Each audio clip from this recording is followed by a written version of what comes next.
हर प्रवचन में आप बाबा जी एक बात पर बड़ा जोर देते हैं। संतों ने भी यही कहा है।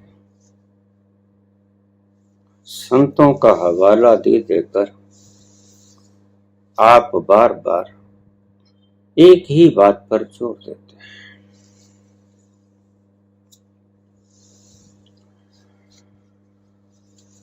कर्मी आवे कपड़ा, नगरी मोख दबार। मुक्ति चाहते हो दुख से,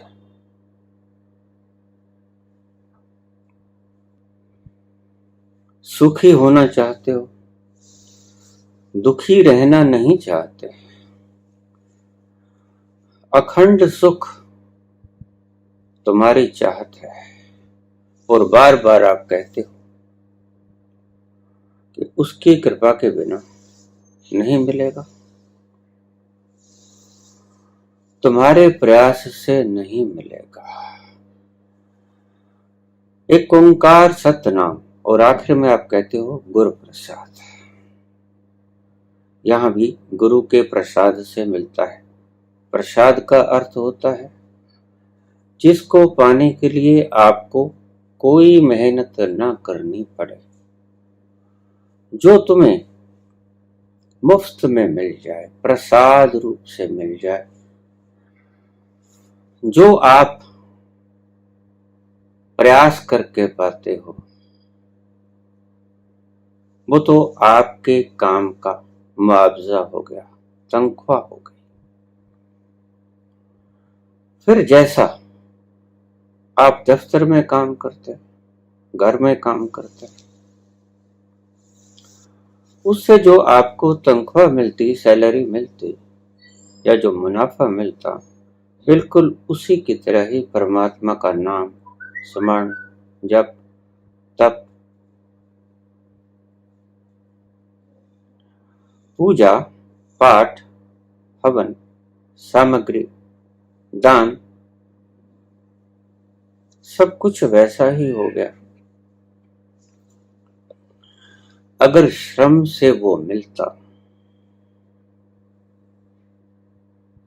जो कि आप कहते हो कि नहीं मिलता, आप कहते हो कि प्रसाद से मिलता है,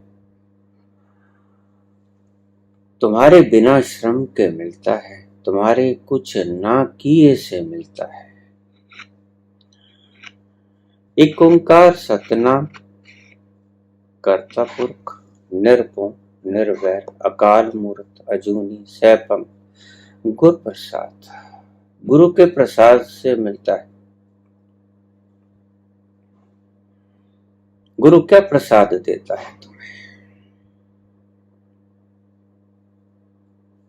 कोई विधि बताता है?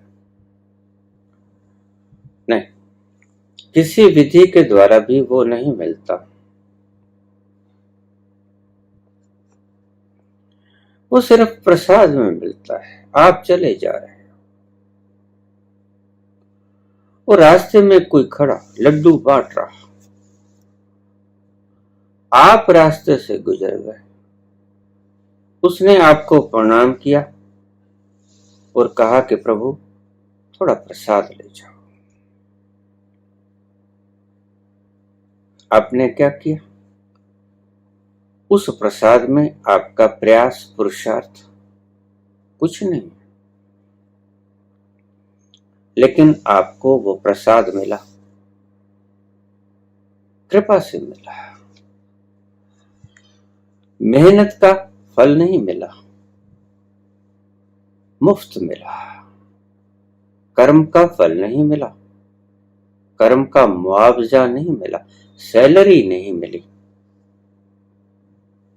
व्यापार का मुनाफा नहीं मिला, मुफ्त मिल गया। प्रभु ने सब चीजें हमें मुफ्त ही दी हैं। गौर से देखोगे तो समझ जाओगे।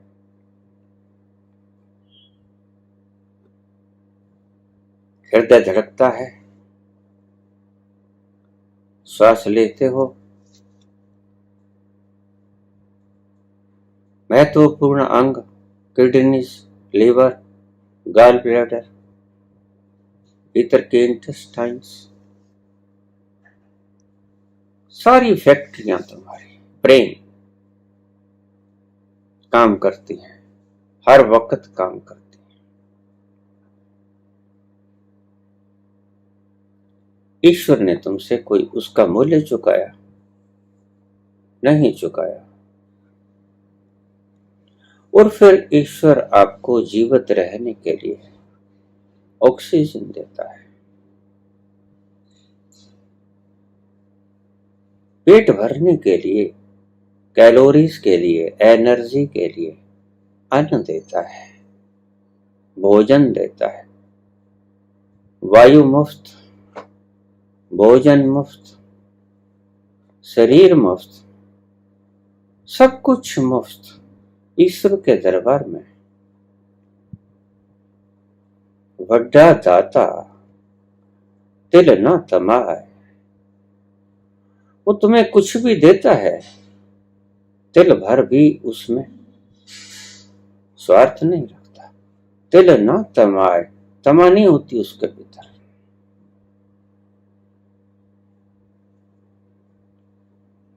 वो बड़ा दाता दे लेंदा थक पा, जुगा जुगंतर खाई खा। तुम खाते रहते हो, वो प्रदान करता ही रहता है, उसका दान निरंतर बरसता रहता है। तो पूछा बाबा, आप कहते हो कर्मी आवे कपड़ा, तुम्हें मानस जन्म भी तुम्हारे किसी प्रयास से नहीं मिला। मूर्ख होंगे वो लोग जो कहते हैं कि पिछले जन्मों के पुण्य कर्मों से तुम्हें ये जामा मिला, मानव का शरीर मिला, ये पुण्य कर्मों के प्रताप से मिला। और दूसरी तरफ यही लोग कहते हैं कि मनुष्य के बिना कर्म योनि और कुछ भी नहीं, बाकी सभी भोग योनियां हैं। तो फिर भोग योनियां कर्म कैसे कर गईं, ये नहीं सोचते। अगर आखिरी जन्म में कोई गधा होता है, घोड़ा होता है, हाथी होता है, और वो भोग योनियां हैं, कर्म करने में उनका कोई अधिकार नहीं, ना वो कर्म करती हैं, ना उन्हें कर्म का कोई फल भोगना पड़ता है, वो सिर्फ भोग योनियां हैं। भोग योनियां कर्म कैसे कर गई? आपने कभी ये बात नहीं सोची, क्योंकि सोचने का आपको वक्त नहीं मिला। इन धर्म गुरुओं ने आपको सोचने ही नहीं दिया। आपकी बुद्धि इन्होंने जाप, जप, सुमरण, कीर्तन में उलझाए रखे। अध्ययन, शास्त्र अध्ययन, आपकी खोपड़ी को इन्होंने कभी भी फुर्सत में नहीं रखा। ये कहते हैं कि फुर्सत, खाली मन शैतान का घर। बड़े से बड़े शैतान ने इस कहावत को ईजाद किया है। इससे बड़ा कोई शैतान नहीं होगा जिसने इस शब्द को ईजाद किया। खाली मन शैतान का घर। भला जब ऐसे ऐसे मुहावरे तुम्हें रोज सिखाए जा रहे हैं, तो तुम मन को खाली कर कैसे पाओगे?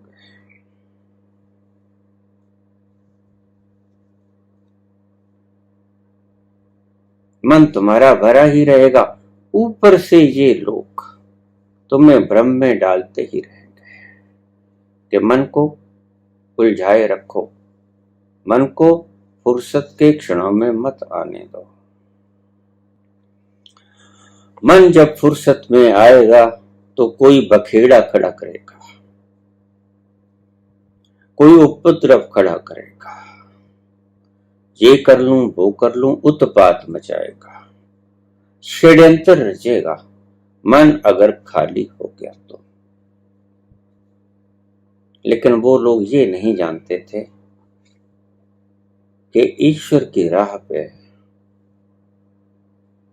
मन को खाली करना अनिवार्य है। मन सोचेगा, शैतानी बातें सोचेगा, लेकिन यहां उनको मालूम नहीं था, इसलिए वो एक तरफा बात कह गए, दूसरे तरफ की बात उन्होंने कही ही नहीं।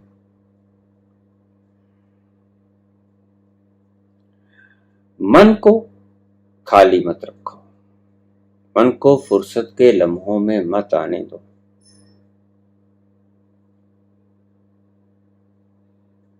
लेकिन आपको पता है, फुर्सत के लम्हों में ही वो प्रेम उतरा करता है।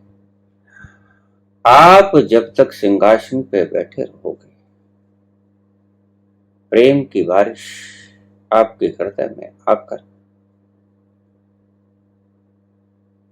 उस झूले पे न झूल सकेगी। आनंद की पुष्प वर्षा भरे मन पे कभी नहीं होती। मन को खाली करना है। कैसे करें?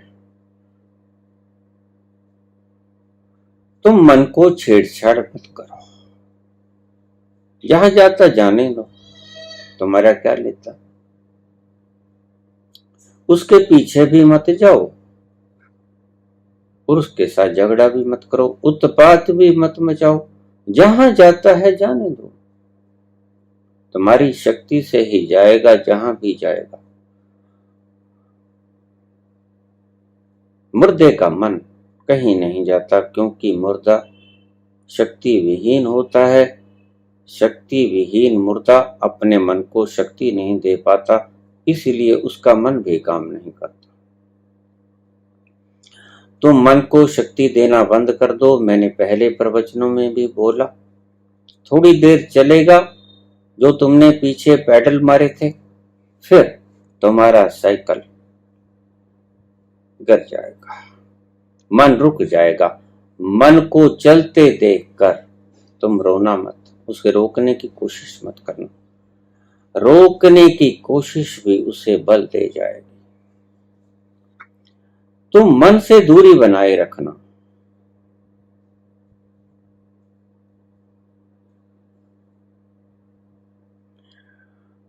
मन से हटा लेना अपने आप को। खाली मन हो शैतान का घर नहीं होता, खाली मन परमात्मा का घर बन सकता है। खाली मन के वक्त में ही, लम्हे में ही परमात्मा उतरा करते हैं, वो प्रेम का समूह, वो प्रेम का सागर हरे मन में कभी नहीं उतरता। आप कहते हैं बाबा कि तुम्हारे किए से कुछ भी नहीं होगा।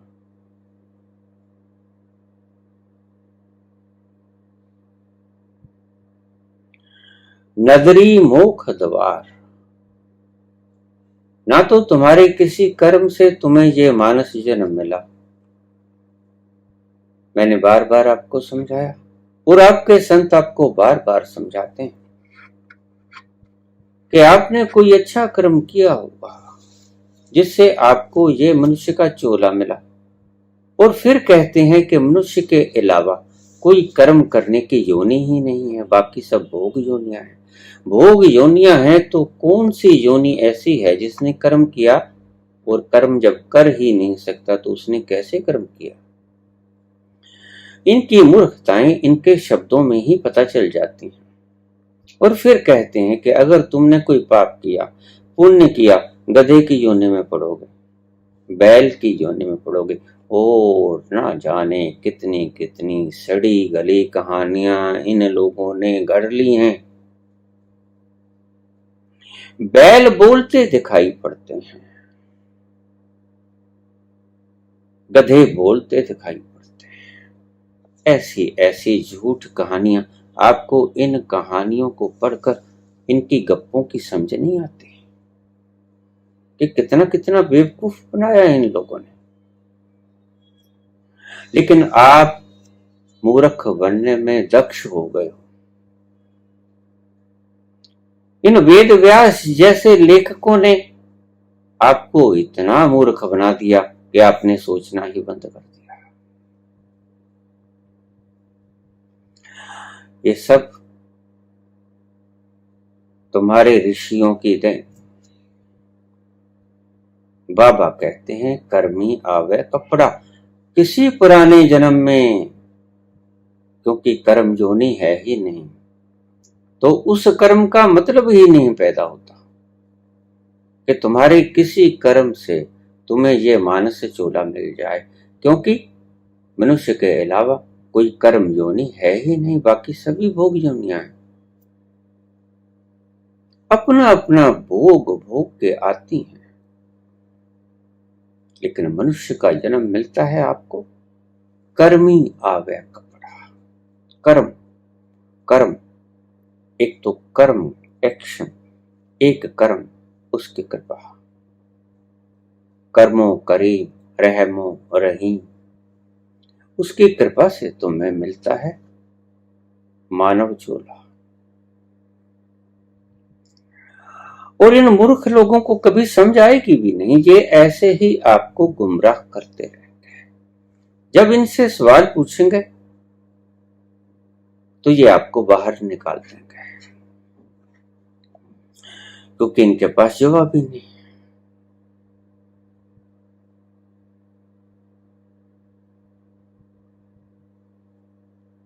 नदरी मोख द्वार। बाबा आपने कहा जब भी मिलेगा ईश्वर,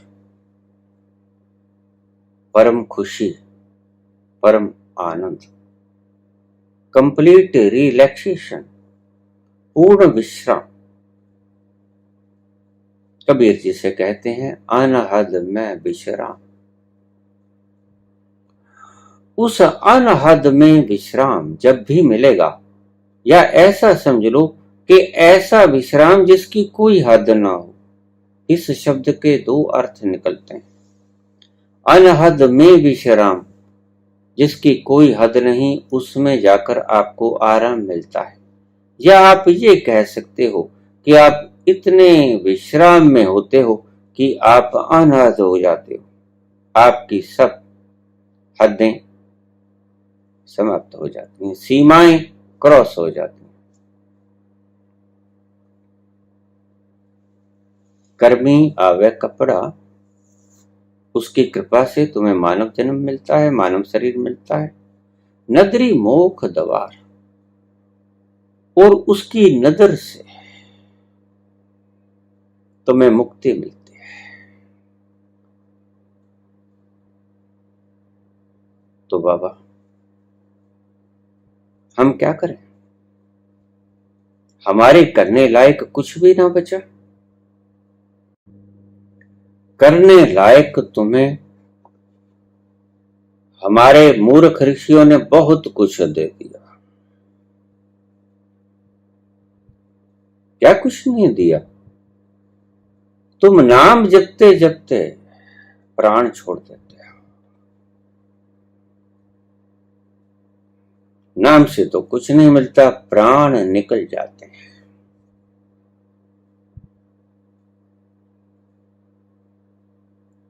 बहुत साल पहले एक नकली गुरु मेरे पास आए।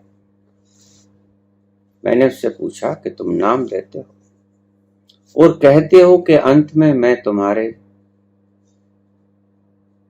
साथ चलूंगा, सचखंड तक तुम्हें छोड़ के आऊंगा, ये मेरा जिम्मा,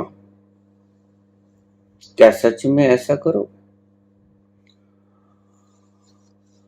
और महाराज ये भी मुझे बता दीजिए कि इतने शिष्य हैं, एक ही वक्त पे अगर 150 शिष्य मर गए, कोई एक्सीडेंट हो गया, रोज एक्सीडेंट होते हैं, आपसे मिलने आते हैं, रोज एक्सीडेंट होते हैं, तो एक बार में सभी को सचखंड कैसे ले जाओगे? इतनी उंगलियां तो आपके पास है नहीं। वो मुस्कुराए, चल दिए। उनकी मुस्कुराहट में खिसियानी बिल्ली जैसा मुस्कुराना था। क्या कहें, जवाब नहीं। और जब सचखंड ही नहीं बाहर कहीं, और मरने के बाद तुम सचखंड में जाओगे। अगर जीते जी तुम सचखंड में ना पहुंच सके तो ध्यान रखना, मरने के बाद तुम सचखंड में जाने को कभी भी नहीं। ये तो मर जीवड़ा होना पड़ता है। जीते जी मरोगे तो सचखंड में जाओगे। जीते जी ही कर लेना सचखंड की तैयारी। इन भ्रांतियों में मत है ना, इन पाखंडियों ने बहुत भ्रांतियां फैला रखी। कोई नहीं आता मरते वक्त। अगर आता भी है तो वो सिर्फ उनके कहे हुए शब्दों की रिफ्लेक्शन आती है, और कुछ नहीं आता। जैसे रात्रि को स्वप्न जो दिन भर में देखा होता है, रात को आ जाता है।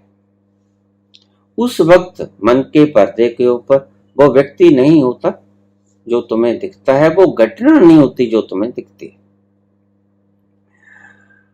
मन के खाली पर्दे पर दिन में जो आपने बातें सोची सभी घूमती हैं, होती नहीं। वहां लकीरें होती हैं, रिफ्लेक्शन होती हैं, लाइट्स होती हैं। कोई नहीं आएगा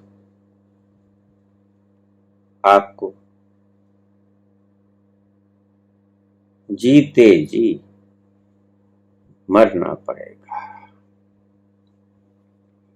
मर जीवड़ा होने से ही तुम सचखंड को स्वतः पहुंच जाओगे। किनारे तक गुरु ले आए, बात मानी, ठीक भी है। लेकिन किनारे के बाद गुरु अपना हाथ भी छोड़ लेगा। सच्चा गुरु कहेगा कि अंत में मेरा हाथ मैं तुमसे छीन लूंगा। शिष्य बहुत कोशिश करेगा, नहीं नहीं मैं आपका हाथ नहीं छोड़ूंगा। मोहवश शिष्य है, लेकिन गुरु तो मोहवश नहीं है। गुरु को तो सभी बंधन टूट चुके हैं। शिष्य तुमसे मोह करता है। शिष्य के तुम एकमात्र सहारे हो। अगर तुम भी उनका हाथ छोड़ दिए तो डर जाएंगे, मृत्यु का भय सताएगा। सब कुछ तुम्हारे पर छोड़ रखा है। लेकिन गुरु आखिरी वक्त में आके कहता है कि बेटा बेटी अब मैं तुम्हारा हाथ छोड़ूंगा। क्यों? क्योंकि वहां जाने के लिए अकेला होना पड़ता है। जन्म अकेले है, मृत्यु अकेले है, और परम मृत्यु भी अकेले है। छलांग लेनी पड़ेगी तुम्हें। मैं तुम्हें धक्का दे सकता हूं कुएं के भीतर, इतना कर दूंगा, बस मेरा यही काम है। उंगली पकड़ के रथ पे, स्वर्ण रथ पे बैठा के सचखंड ले जाने का मेरा कोई काम है। मैं तुम्हें जब किनारे पे पहुंच जाओगे तो धक्का दे दूंगा। एक बार शायद तुम डरो, एक बार शायद तुम्हारे मन में आए कि कैसा विकराल गुरु मैंने खोजा, कैसा प्रज्ञाहीन मूर्ख गुरु मैंने सोचा कि मुझे धक्का दे रहा है, नीचे कुआं है। लेकिन जैसे ही तुम छलांग लोगे उस अमृत के समुद्र में, सारे गले शिकवे जाते रहेंगे।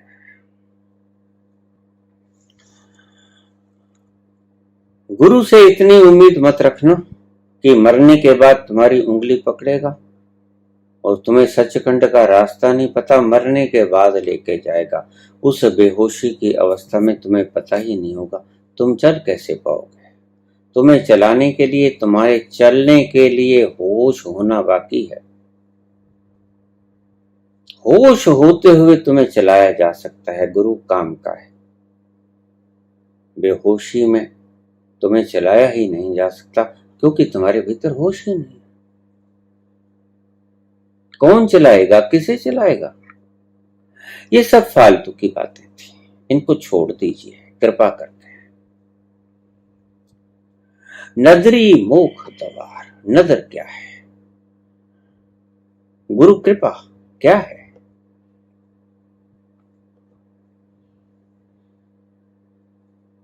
गुरु कृपा यही है, इसको हम गुरु कृपा कहते हैं।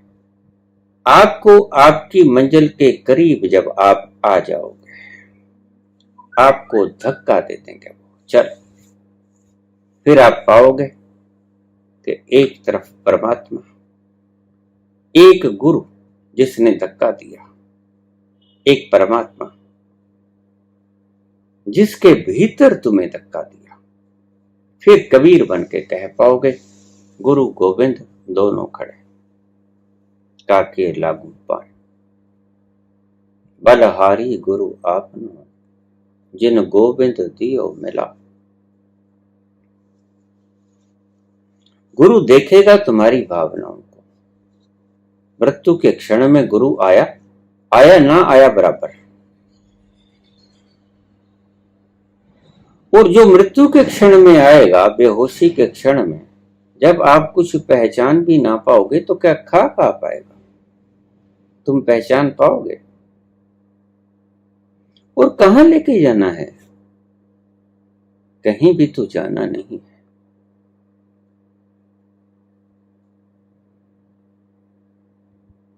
शिष्य को बड़ी तसल्ली मिलती है। शिष्य बचना चाहता है, जैसा भी है, रोगी, दुखी, बीमार, पागल, अज्ञानी, जैसा भी है, उसे सहारे की जरूरत है। और जो गुरु कह देते हैं कि हम तुम्हें सहारा देंगे, वो उनको पकड़ के बैठ जाता है, चिपक जाता है उसके हाथों से, उसके पांव से। ये चिपकाहट जितनी ज्यादा तुम्हारे भीतर होगी, उतने ही तुम बड़ी मुश्किलात से छोड़ पाओगे गुरु के चरणों को।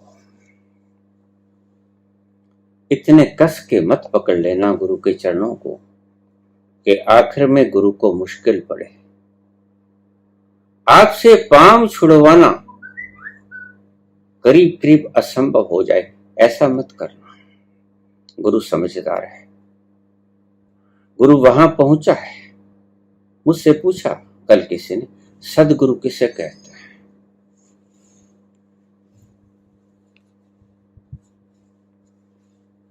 गुरु बहुत तरह के होते हैं। एक गुरु वो जो आपको ऊड़ा आड़ा सिखाता है, क ख ग ABC। एक गुरु वो है जो आपको विद्या अध्ययन करवाता है। एक गुरु वो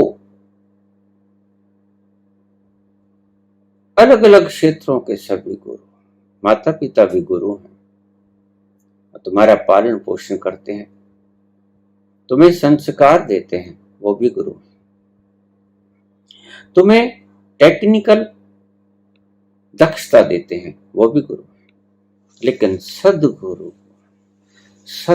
वो नहीं जो तुम्हें आसन करना सिखाए, जो तुम्हें मुद्राएं साधना सिखाए, वो गुरु नहीं होता, वो सदगुरु नहीं होता। सदगुरु का एक ही काम होता है कि जो तुम्हें बिछुरत आन मिलाए, बिछुरत आन मिलायो, जो बिछड़ों को मिला देता है, जो बूंद को समुद्र में मिलाने में सक्षम होता है, वह होता है सदगुरु। और वह कोरा कोरा आध्यात्मिक होता है। न उसने तुम्हें कोई विद्या सिखानी, न उसने तुम्हें कोई लैंग्वेज सिखानी, ना उसने तुम्हें किसी तरह की कोई टेक्निकल आचरण कुछ नहीं सिखाना उसने। सदगुरु जानता है कि तुम्हें कुछ सिखाने की आवश्यकता नहीं, तुम्हें जरूरत है सिर्फ धक्का देने की कुएं के भीतर। ये काम सदगुरु कर देता है। ना वो मुद्राएं सिखाता है, ना वो किसी तरह के आसन सिखाता है, ना प्राणायाम सिखाता है। ये शारीरिक शिक्षार्थी हैं, ये शरीर की शिक्षा देते हैं। कोई मन की शिक्षा देता है, वो साइकोलॉजिस्ट है, वो भी गुरु है। कुछ शरीर शास्त्री है, वो भी गुरु है। और जो आसन सिखाए या मुद्राएं सिखाए या कोई क्रियाएं सिखाए, योगिक क्रियाएं सिखाए, नौली क्रिया, वज्रोली क्रिया, नेति वस्ती धोती, ये सिखाए या आसन सिखाए, उल्टे सीधे होने सिखाए, वो गुरु तो है, लेकिन सदगुरु नहीं।